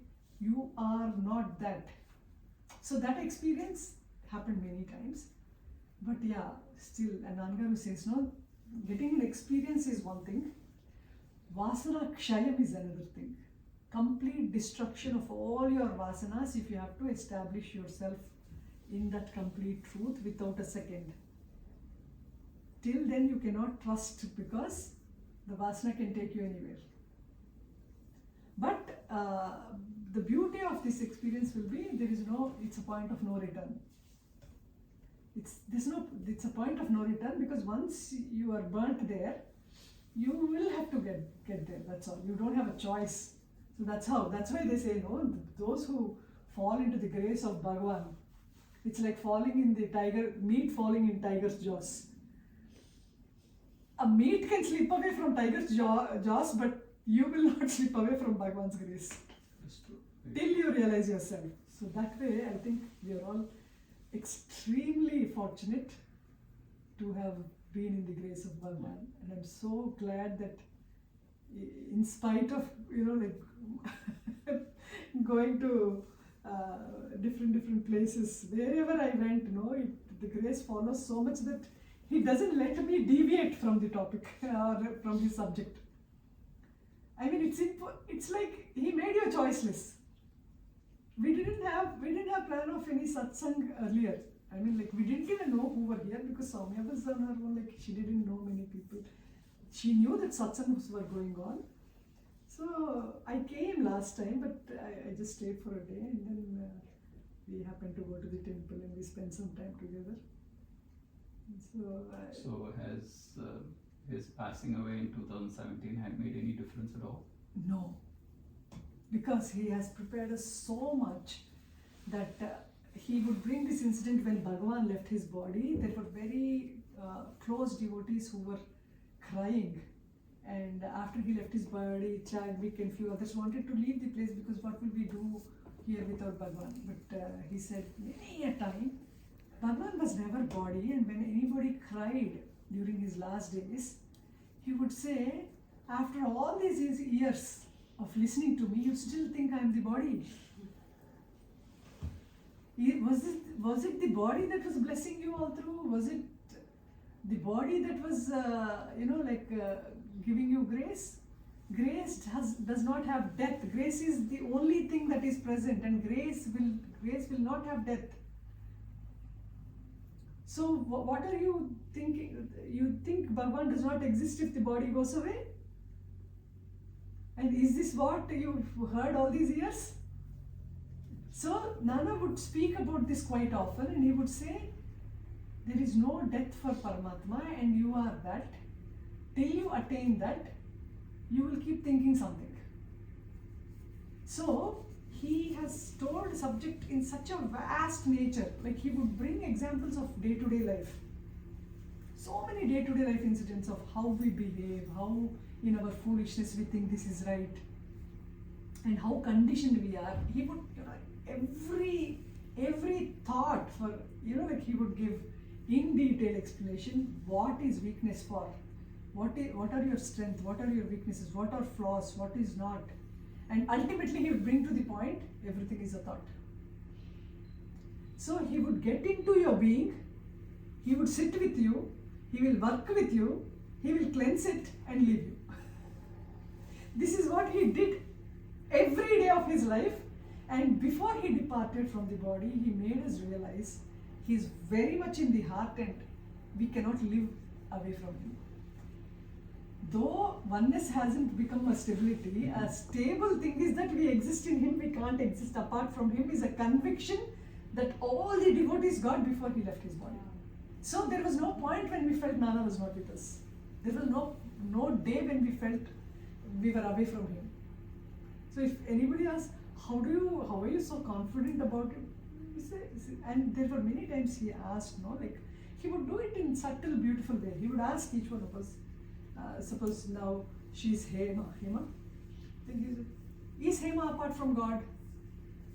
Suppose now he comes close to me, and then suppose I go, like if suppose I'm Nana, I go to Hema and I repeatedly ask you, Hema, are you apart from God? If you are apart from God, who are you? He would do very magical things where you are stuck. Wonderstruck. Thoughtless and stuck. Being the witness, because constantly if he questions you this, is there Usha apart from God? And he would question, so many number of times. Your good name is? Aruna. Is there Aruna apart from God? Suppose constantly I put this question, is there Aruna apart from God? If there is Aruna apart from God, who is she? So first, you are not apart from him. If you think you are apart from him, who are you? So he brings back you to this question, who am I? In a very, very beautiful, practical way. So when he's so imposing so much on you, like, do you really exist apart from God? Do you exist apart from God? There is no place or there is no time when God is not. So do you exist apart from him? So if you believe that you exist in him, even if you think you exist apart from God, you are a part of him only, So you will not attribute everything to your ego anymore. You are part of the whole till you become the whole. So when I am in Nana or when I am in God, I am in his presence always. I am in the flight, or I am at home, or I am in someone's home, or I am stranded on the road, or I am stuck in an airport, or I am stuck in a railway station, my train hasn't come. There were many incidents, adventurous incidents in my life too. There was a time when I went to Kumbh Mela, and it was an unknown place, unknown people, and I wanted to cancel in the last moment because I was clueless if I can, because there was this news of huge crowds coming. Then the accommodation was not really confirmed. So I told my nephew, you cancel my ticket because I don't see a way of going there. Then he was like, are you sure you never cancel your trip anywhere? Are you sure you want to cancel? He asked me thrice. I said, sure, just cancel it. And then the next day in the cabin, he said, what are you talking about? Whom were you talking, insisting so much? And he said, no, my Atta, she wanted to go to Kumbh Mela for Allahabad, but accommodation is not confirmed. She's a little skeptical. She asked me to cancel it. He said, don't cancel the ticket. Who, Nannagaru? No. My nephew, his office, his colleague. Okay, his colleague told him not to. Not to. He said, why? He said, no, my sister lives in Allahabad.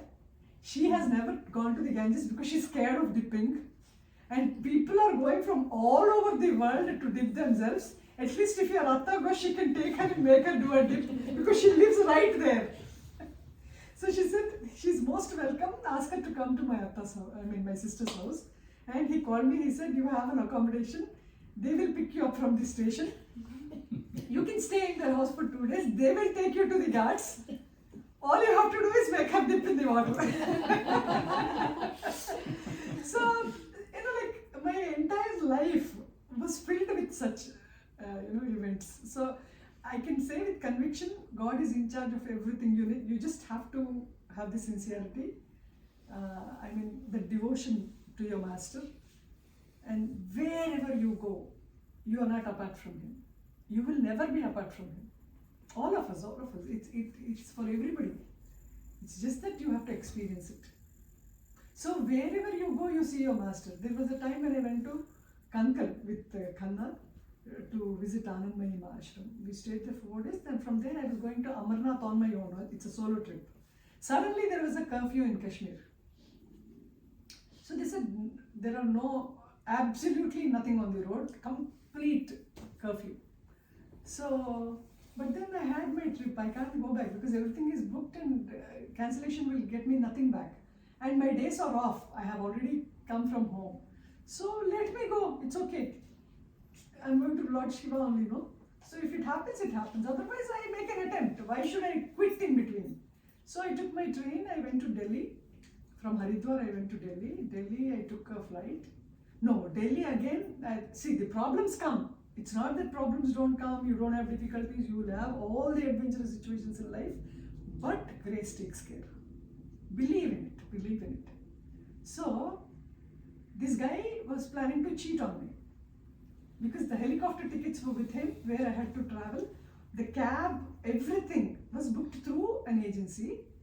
He stopped picking my calls. The day before I was going to Delhi, I was calling him from Haridwar. He picked up twice and he said, see, I'm coming tomorrow morning. I will collect all my tickets, the helicopter tickets, my cab details and everything. And then I will proceed from there. He said, okay. And then after that, before I started my journey, I called up and it switched off. I tried the other number, it was switched off. Now, morning I have to collect them and board my flight. So, there will be many situations where you should panic. Then I ask myself, is it life and death? No. If I'm not going, I'm not going. If I'm meant to go, I go. It is predetermined. So why am I worrying? So this is how, subject comes into practical life. When you're stranded in a situation, you can worry about it and break your head over it, or you can just put everything to a dead stop end by having complete faith. Whatever is meant to happen will happen no matter what. And wherever you are, my Guru is with me. It doesn't matter what happens. Suppose death itself comes, my Guru is with me. What will death do? And he knows where to place me next. So if you are not fearing death itself, what else is a fear here? So first become fearless. Completely believe that he is in charge of all your situations. So then I didn't know what to do. Then I get a call from my friend from Hyderabad. Her name is Mukta. She calls up and she says, where are you? I said, no, I'm in Haridwar. I'm stranded in a situation. She asked, quickly tell me what it is. Then I said, Delhi, these people are not picking. No, Delhi, our classmate Pankaj lives. I'll give you his number. Call him immediately. So she gives me the number. She just called me because she's thinking I was in Hyderabad. I said, no, please put on the phone.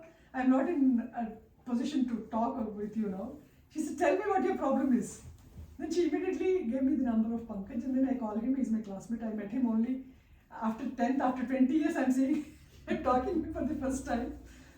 See, the world is a small place. In grace, everybody is, it's such a beauty. So, nobody is a stranger. Everybody is your friend. So I called him, he said, अरे ये अकेले लड़की तो South India से आए, North India से you are messing up with Delhi. Delhi, they cheat everywhere. Did you know this? Then I said, no, do something about this. He said, okay, fine. I will call him with my number. And probably if he knows that I am going to bring you, he will disconnect me also. I will gather the information the way I should. you tell me your train details. He came in his car, he picked me up, he took me to the office, and when they knew that he came with me, they were refusing to come. Then he had another number. From that number he called and he gave me the phone. He said, now you do the talking. Then I said, see, I'm going to complain. I'm not going to leave this. You might think I'm from South India. I'm a single woman traveling. I can do nothing about this. I will file a complaint against you in Delhi and Hyderabad. Your agency will close. Then he said, madam, we are on the way. We are there in 15 minutes. 15 minutes he comes. I just have 1.5 hours or I think 1 hour 45 minutes for my flight. And I have to go a long way. And he has an important meeting to attend, Pankaj. So the moment he comes, quickly we gather those things. He drops me in metro. From metro, I have to get down in 2 stops to be at the airport. By the time I reach, it was closing time, almost. My God. I mean, it was like I was running with my luggage, not knowing what I'm throwing where. And then finally, I get into the flight, not knowing what I will do after getting down.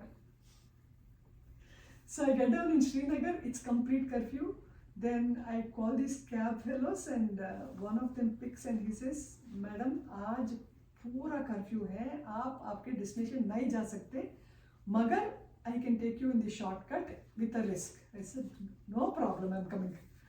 So I go, and then there is this big in capital letters on this car behind, Guru Krupa.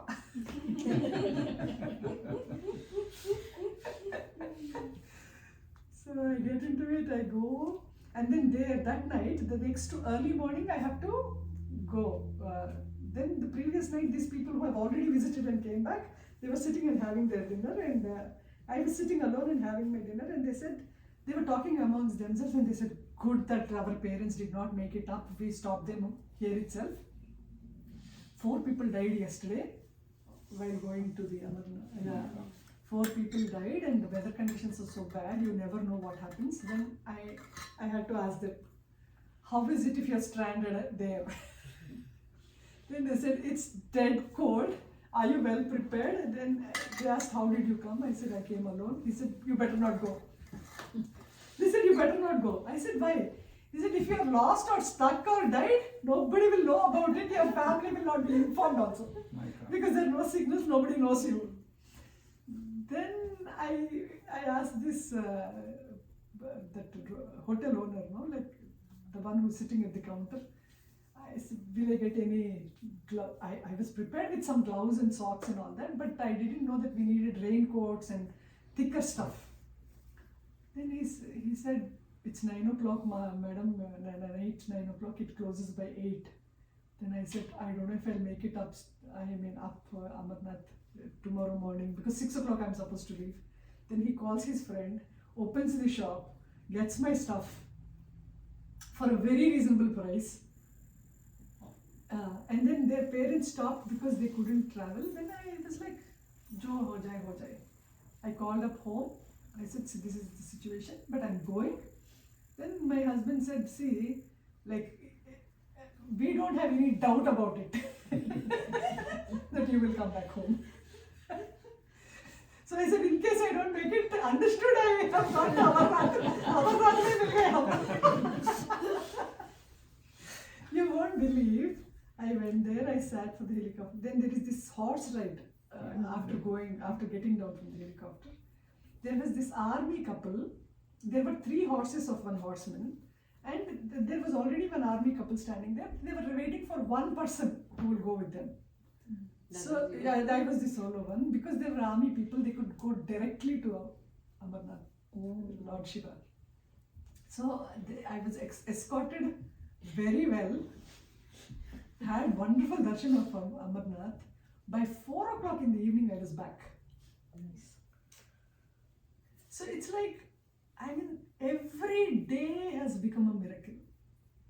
If only we change our perspective, stop worrying, stop fearing, stop having doubts, believe in yourself. Believe in yourself, knowing that you belong to Him. And everything is beautiful. Life becomes beautiful. Your journey becomes beautiful. Nana says, if destination is beautiful, your journey has to be beautiful. Otherwise, why is it a beautiful destination? So, and where is destination? Here and now, not somewhere here, now. And he says your truth is much more closer to you than your organs, than your senses, than your mind, than your intellect. The closest thing to you is your Atma, the truth, the God. It is simplest of simple if you comprehend, but it is very far if you do not comprehend. Yeah.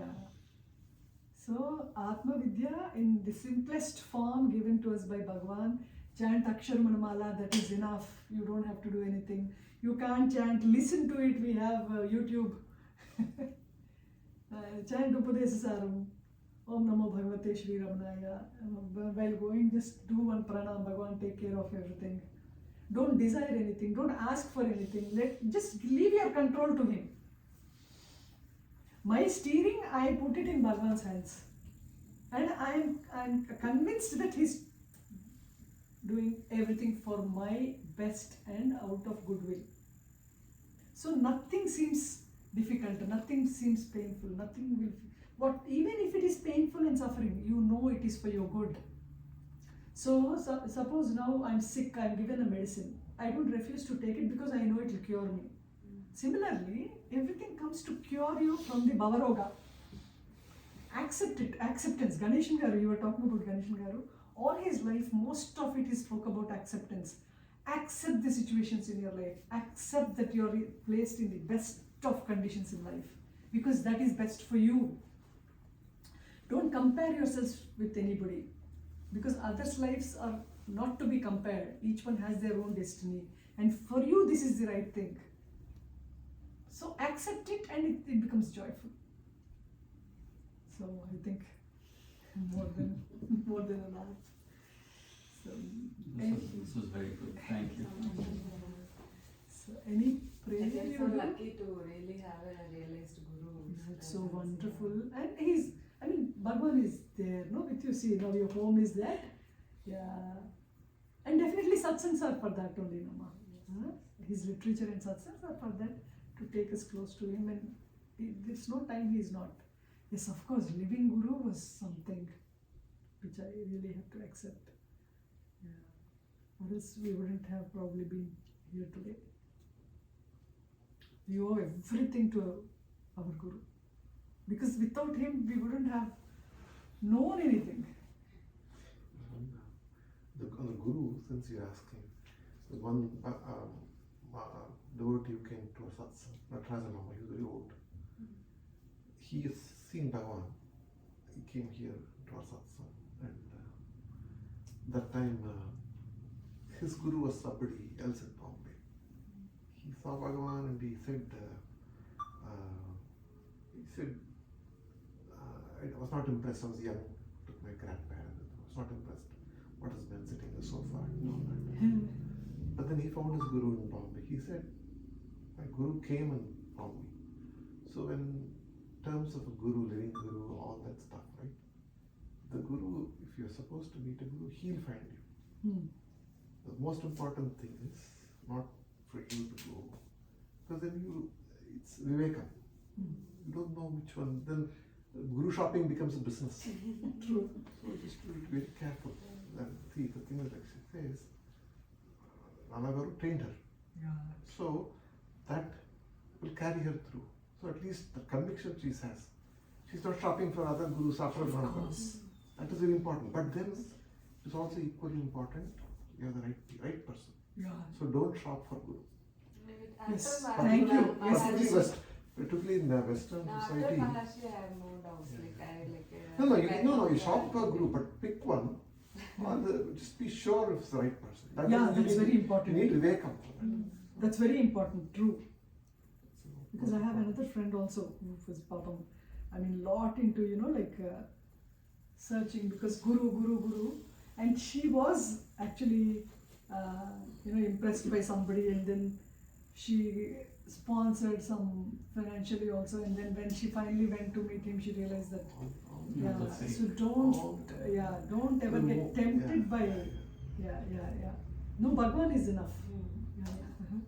No, the two things I've always realized about a guru, right? One, from what Bhagwan is, they don't ask for money.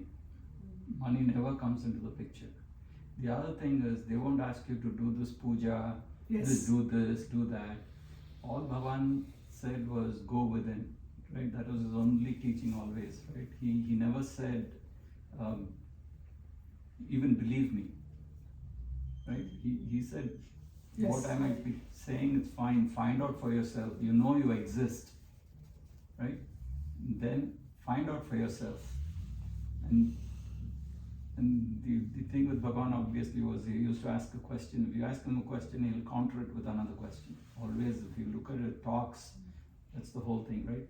If you have these two criterias in mind, even if you're shopping for a guru, most of the modern gurus will fall on the wayside because they don't even compare to what he said, right? And I've never heard of any other guru who's been available 24/7. Yes. Where Bhagwan was. Yes. So, like Badri said, and it's very true, our mind cannot find a guru. The guru has to find us, right? You never go searching for a guru. If the time is right, he will come. That is absolutely true. Like I've never found, like no matter how many people I've listened to, the amount of awareness and openness that Ramana Maharshi had, nobody, and very fortunate to know him. But what other gurus, like whoever like are out there,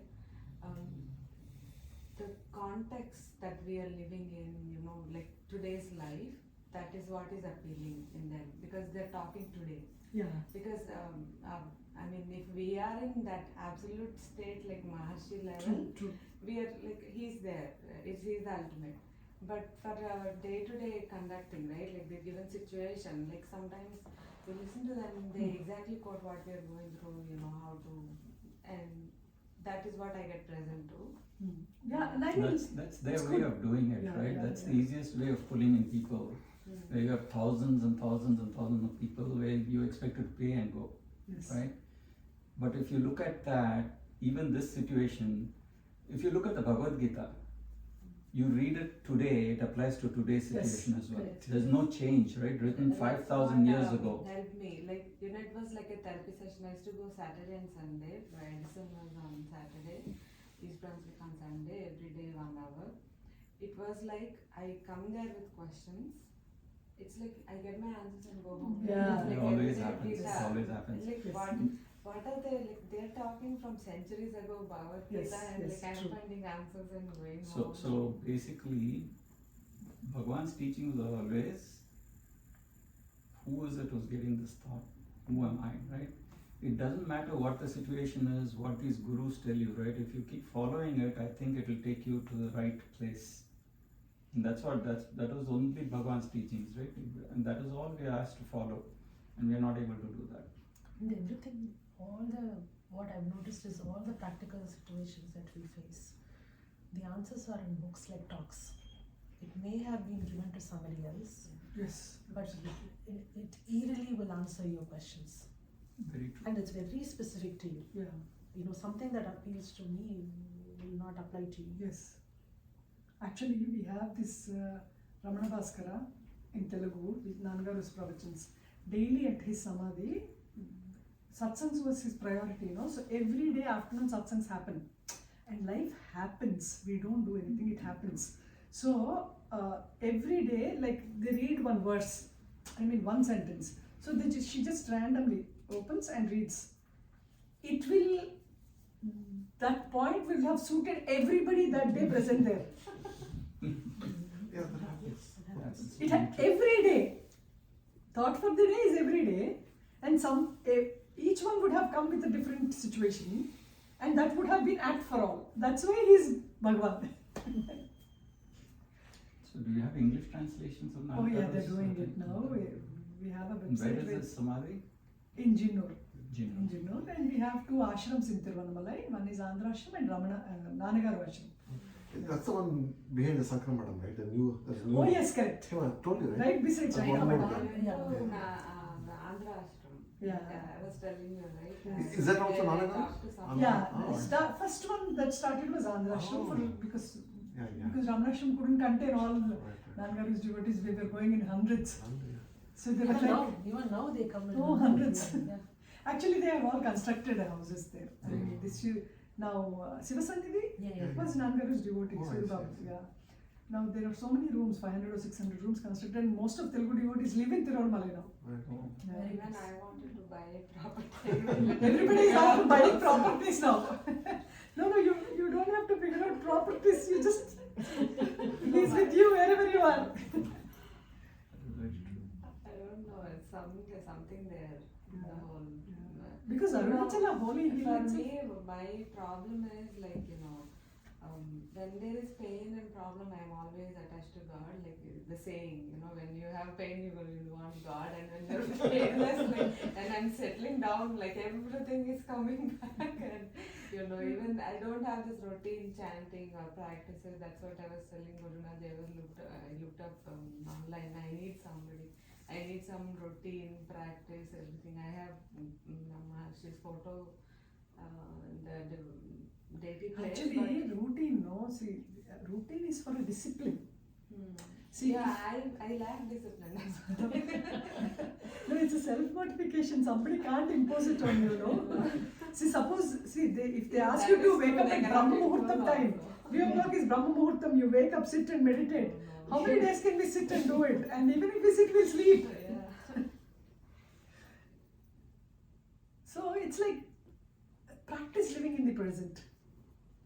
See, it's not like you snatch time of somewhere and hurriedly sit in meditation. No. Suppose you're cooking, you chant and cook. It's such a bliss. Now you're getting your children ready, you're sitting with your children, you're telling them a story, or you're reading something. Be in the present, doing what you're doing. It's not apart from sadhana.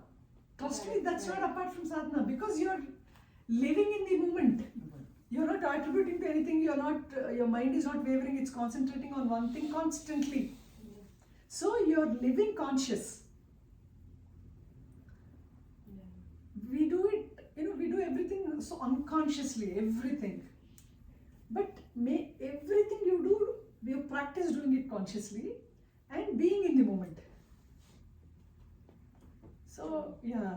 Then your very living will become. With that, I got so much peace and happiness. Now I'm making it back. Sorry, So, I'm just no, kidding. that's okay. I mean, there are situations that we always can fall back into. True. This bodily, worldly Yes, stuff.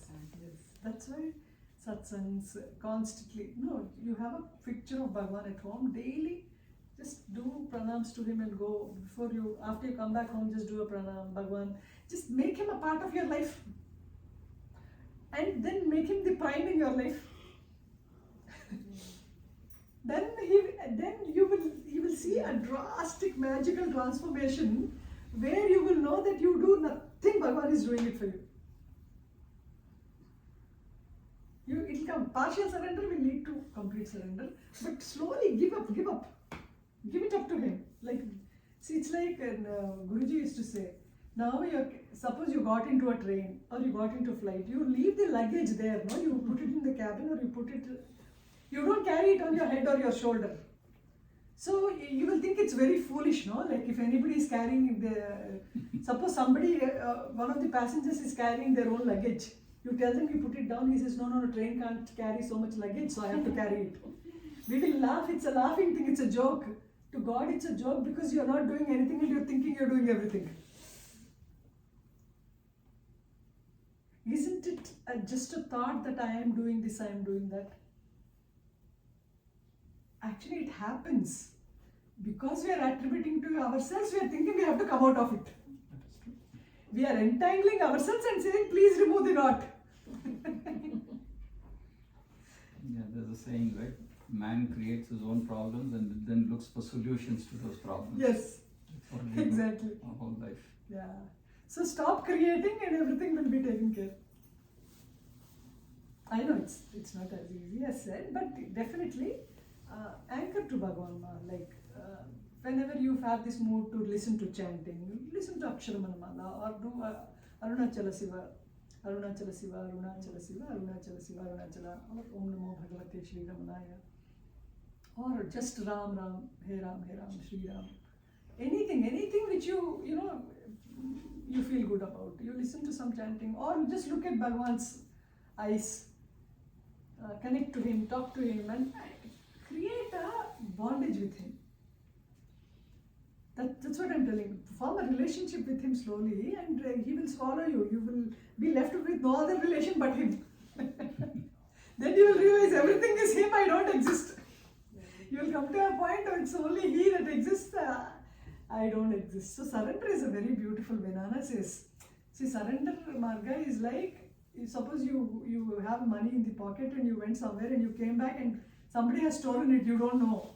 And you search for it, it's not there. It's naturally, or there is a hole in your pocket and it slipped off. Like that, your ego will slip off in surrender. Naturally. Just believe in him. Huh?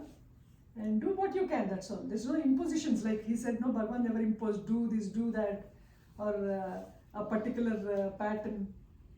Do yogasanas from so and so time to so and so time. Timetable is something very difficult. See, one day it doesn't work, no, again mind is stuck. Or I didn't do this, I didn't do this, I didn't do this.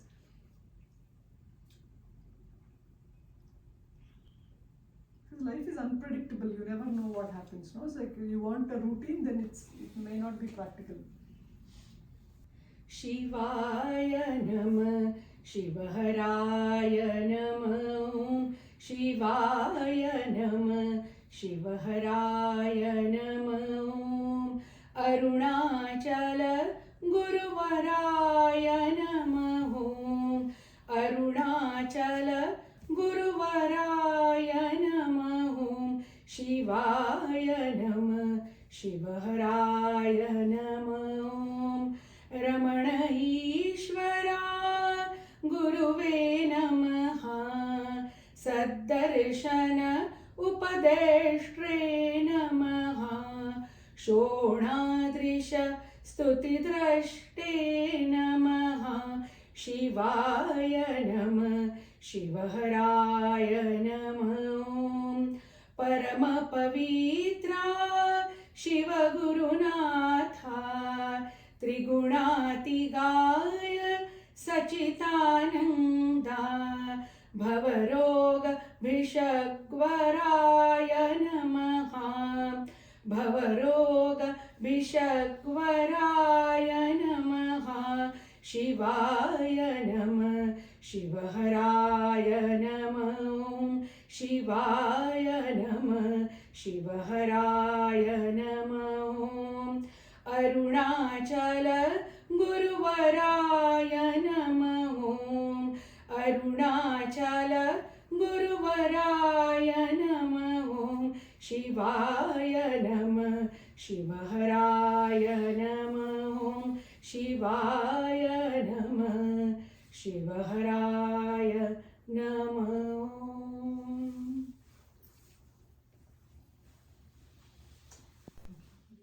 Guru Rupamo Giri Rupamo Sri Nanapadame Maku Saranyam